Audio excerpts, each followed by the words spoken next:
should say, was not requested by anyone in particular, but it had always fascinated me in a way, and it had always made me very sad, and I recently found out about it. So when I say always, I mean since I found out about it, but I never knew about it, which was weird. I'm 28 now, and I feel like I should have learned about this earlier on, but I never did. Nevertheless, let's get into today's video. For today's case, we're going to be going over the death of Judith Barsi, who was only 10 years old when she was killed. Judith was actually a rising child actor. She was on the rise, you know, a very, very beautiful little girl. But let's begin with her mother and her father. Her mother's name was Maria, and her father's name was Joseph. So, both of them were immigrants. They were Hungarian immigrants. And they had both left after the Soviet occupation. Now, Joseph was a very loud, outgoing, happy guy, it seemed. And he was in a bar one night, the same bar that Maria had happened to be waitressing in at the time. And she was instantly smitten with him. She really liked him a lot. He was very confident, and he was paying for each drink from her in $100 bills, which, I don't know.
was going to be a star. And Judith's big break actually came when she was out and about with her mom and her dad. And they were actually somewhere, where was it? Honestly, could not tell you. I forget where, but they were out somewhere, and there was a whole set, and, a casting director was there. The director, camera crew, everything. And the casting director actually saw Judith and approached her and her mother and began talking to them, explaining how she would be perfect for acting and she needed to get on this commercial, so we need to get her an agent. That very next day, she got an agent and was casted on that set, and it was actually for a Donald Duck orange juice commercial. And this had opened a lot of doors in acting, so she landed a lot more roles after this, and even films and whatnot.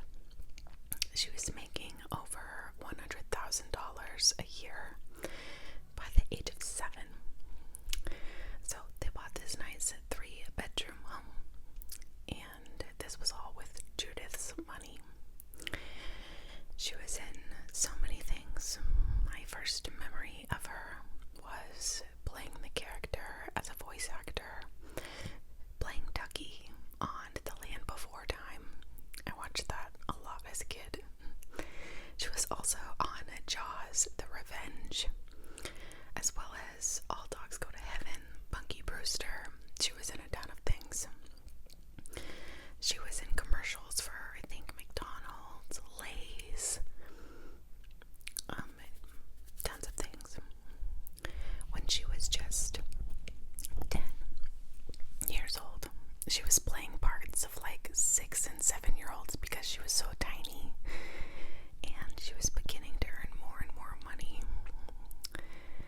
during this time. She traveled the world. She was traveling a lot with her mom. And Joe started to drink pretty heavily and kind of took frustration out on Maria. Mostly, he got very loud and angry and aggressive, and then he began taking it out on Judith as well. Now, this is the first time in 5 years that Maria had seen him act this way. There were never any warning signs, red flags, you could say.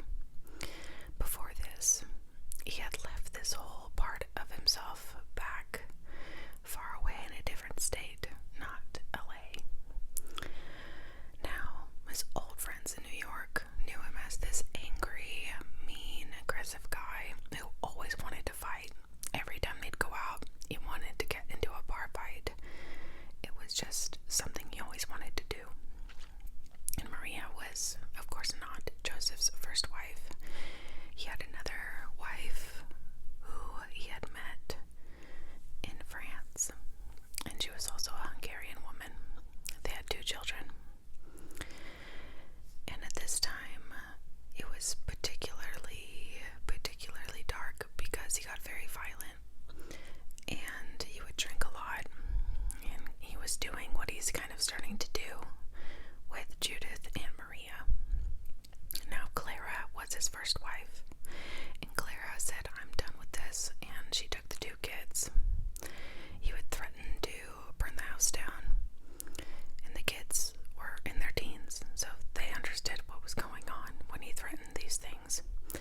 So Clara took them and moved them to Arizona. Joseph had begged for her back and for the family back together, but Clara had had enough. She had had enough. He got too violent. He even threw a cast iron pan at Clara to the point where her face was bled. And her face was bleeding, and I think he like broke her nose or something. So Clara left, and then he went to LA to start his new life. And when he met Maria, he had just like reinvented himself, if you know what I mean. And no one knew him as the man who beat his wife in LA. Sadly, Maria had been abused in her life before for Joseph, so she was kind of used to this treatment. She was abused by her own father, and she didn't really see any warning signs with Joseph. And the abuse that she got ended up being very, very bad with herself and Judith, to the point where he would make threats like, I'm gonna burn the house down, and I'll leave you, or no, if you leave me, I'll burn the house down with all three of us in it. And he would threaten Maria to not leave. He said he'd kill everybody. He said he'd kill himself. He was very manipulative. And Maria ended up staying with him, even though he wanted Maria to suffer. Now, Joseph just checked out as a father, sadly. One example is on Judith's 8th birthday. Her mom was there, all her friends, all her family. They were having a great time. There were whispers like, where's Joseph? Where's your father? He was at home, drunk. He didn't want to go. In December of 1986, Maria made her first report with the police. So the cops came to the house. She told them that he had hit her and strangled her, but the police found no evidence, so they couldn't really do anything. Apparently, there were no marks. That's the only way I could say there's no evidence found. Like, there was no red marks on her face, no swelling or bruising. So after the conversation with the cops, she just said, never mind, whatever, it's fine, leave us, we can deal with it. But Joseph then realized the drinking needed to end. The abuse, however, did not. Joseph began being really controlling, and this abuse of this man went on this long course, and he even went as far as to open her mail. One example is Maria had a letter addressed to her from a very close relative. The letter had stated that a close family member had passed away, and the funeral was in about a week or so. So Joseph, instead of doing the right thing and passing this message along to his wife, he just threw the letter away, never told Maria about the death in her family, so she never even knew. It was very, very sad, the fact she missed this funeral and never even knew. This man was so abusive and controlling, even to the point where the neighbors even noticed. One example is Judith was outside flying a kite, having fun, being loud, playing, giggling, all that good stuff, and her dad got pissed off that she was being loud outside, so he decided to run outside, grab her kite from her, and she began crying and saying, no, Daddy, no, you're gonna break it. They got into a tussle, so Maria ran outside and asked what's going on, and he said, look, she's a spoiled brat. She won't even let me help her with the kite. But Judith, she was just worried that her dad was grabbing it from her and was gonna break the damn thing. But it was really bad. So the neighbor recalled that incident. It was very sad. She was on the set, or actually not on the set, but I guess on the set, but she was on the casting set, I guess, for All Dogs Go to Heaven. And during her audition, she just stopped and began bawling her eyes out. No reason for it. It was unprovoked, and nobody knew it was as bad as it was. So, on the set of All Dogs Go to Heaven, she ended up getting this job. On the set, Maria began to grow close with the other children's parents and mothers. All the moms would talk, and she began discussing what was going on with Joseph at home. She would go back and forth, saying she would leave him, but no, I can't leave him. I need to leave him. So they kind of just didn't ignore her, but kind of saw her as this boy who cried wolf. And they began thinking that she just liked the attention, and none of them realized how bad it really was, which is really sad for what happens later. So because of these fears, she was having a hard time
groceries. They were piling up. The house was just a complete mess. And she thought that this was going to be a good way to make him leave her. Now, she didn't want to leave him. Because she wanted the house, the jewelry, all of the things. And you could say she kind of didn't have her priorities straight in a way.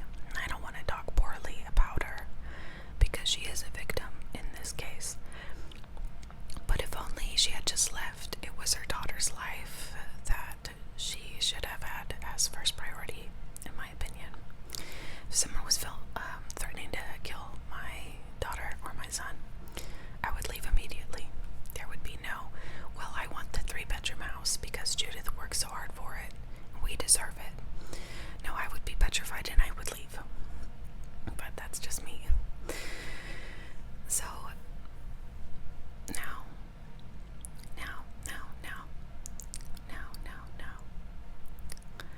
after this audition where they could tell she wasn't doing very well, the agent actually noticed that Judith had gained some weight. She began doing things such as nervous tics, like pulling her own eyelashes out. And she was doing this on the set of All Dogs Go to Heaven. At home, she also began plucking the whiskers from her cat. And I don't know if this is like a control thing, like she needed to be in control of something. But that's what I've read about those kind of habits. After this, her agent set her up with a child psychologist to see what was going on with her. After a 1-hour session, the child psychologist decided that this was a very verbally, physically, and mentally abused child. So they instantly called CPS to go ahead and look into this family a little more further. And at this time, the CPS came, and Maria spoke with the CPS and explained, no, I have this whole other house. It's actually an apartment in Panorama, and we go there during the day. It's kind of our safe haven. So I'm just waiting to start the divorce proceedings, and then we'll be out of here. So the CPS social worker decided to drop the case because the mother seemed like she knew what she was doing to take care of this mess. Now, it was getting to the point where Maria just could not take living there anymore.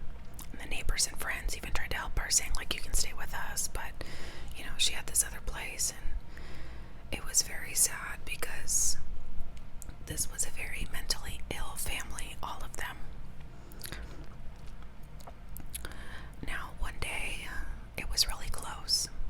Maria cut it really close. She was going to slowly pack her things and leave, not all at once. So little by little, she was collecting items in boxes and moving it away to her apartment. Now, one day, she went to go do this, and unfortunately, Joseph was following her and watching. He followed her to her apartment. They parked, and he got out and approached her. Confronted her is a better word. Confronted her by saying, what the hell is going on? What is all this? She quickly calmed him down and explained, no, this is all from my friend. I've had these boxes in my car for a few days, so I'm just gonna leave them on her porch. And he actually believed this story. And there was one thing that worried Maria. He now knew where this new apartment was. So if he ever needed to find her, he would probably go check there, right? So this was kind of her safe haven, but no longer anymore. It was very sad. He would threaten her and say, you know, God, I just want to kill her.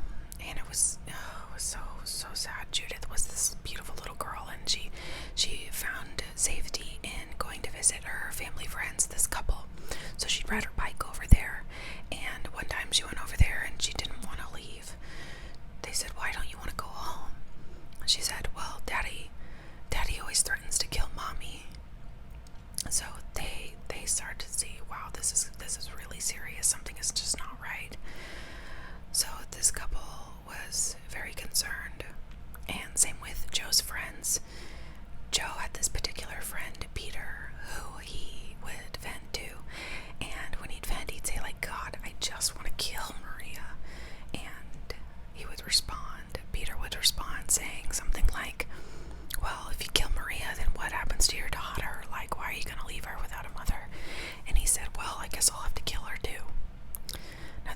worried people, the way he acted, the way he vented, and what he said about Judith. And on June 6th, Judith turned 10 years old. She had friends and family over, had a big birthday party, and over the next couple months, Judith would have an amazing life out in the sunshine, riding her bike, being a kid, doing all the things kids like to do outside, having the time of her life. But on July 25th, Maria would put her down for bed and would simply go to sleep a little bit after her, a little earlier in the night, but Joseph would be left downstairs, or no, I'm used to downstairs because I have a two-story house, but I think it was a one-story, so she left Joseph in the living room to finish his watching TV, and he was drinking, getting drunk, as per usual. And he waited until Maria and Judith were fast asleep. He walked over to his closet. He picked up a .32 caliber pistol, slowly crept into his daughter's room. He quietly put it to her head and took her life, and this was the first victim. With the loud shot ringing through the house, Maria instantly got up and knew exactly what it was. The second she walked out of the door, she saw Joseph. He was coming out of Judith's room with a pistol in his hand. There was a little scuffle at the hallway area. Judith was gone, but Maria wanted to get over to her, so she was trying to get past Joseph. But Joseph ended up getting her down, pinning her to the floor, and put it to her head and did the same thing to her. Now, for 2 days, he actually lived his normal life as if nothing happened, with his wife and his daughter dead in his home. He left Maria in the hallway and Judith in her room, and still did his thing. The following morning, Judith was actually supposed to be at an audition, and this was actually for an audition, but it was for this studio recording for All Dogs Go to Heaven, and she never made it. So the agency was contacted, of course, by the directors, and they're wondering where she is. And that is when their friend tried to contact the Barsi household, the agent, not the friend, but their agent tried to contact the household, and they finally got a hold of Joseph, and he said, he made up this whole story. He said, there was a man who picked them up with their luggage in a black SUV, and I don't know anything really about, where they're going, and made up this whole debacle. But on the morning of July 27th, 1988, 2 days later, one of the neighbors was out watering her plants, 7:30 a.m., and she spotted some smoke, and she smelled something, and it was kind of coming from the Barsi household. So she instantly called 911 and got the fire department on their way. She was trying to get the fire out using her garden hose until the actual fire department showed up. They got all of the fire out and had to walk in to a horror movie. They found the two girls, Judith and Maria, with gunshot wounds to their heads. There was a gas cap by Judith's head, as if that's where the gas pouring began, and gas was poured all throughout the home. Judith was the only one with the gas cap near it, so I'm assuming that's where it starts. But Joseph also had a gunshot wound to his head, explaining that he had killed himself and then set the house on fire. Now, they saw that he had taken his own life, and the news broke that this beautiful, young, rising actress, Judith Barsi, was gone and had been murdered by her own father. For 16 years, Maria and Judith actually hadn't had any type of gravestone. They were just at unmarked graves until Good Samaritans, some true crime people started to just gather together 16, I think $16,000 or something. No, I'm thinking 16 years, but they gathered all this money up and they paid for them to actually have beautiful engraved, marked graves. And people began thinking, like, what's going on with the CPS worker? Why didn't she look into this more? Why didn't people report this? This is one of those things where Maria, she did tell people what was wrong. She tried to go to the cops. CPS caseworker just dropped the case. It's all very frustrating. Why was this social worker so overworked? I know they're always overworked, but 17 plus cases, more than they're supposed to have. It's a little wild. It was just a big wake-up call to the CPS and how they should be handling social workers' caseloads. But that's pretty much it for today's video. I hope that you enjoyed it, and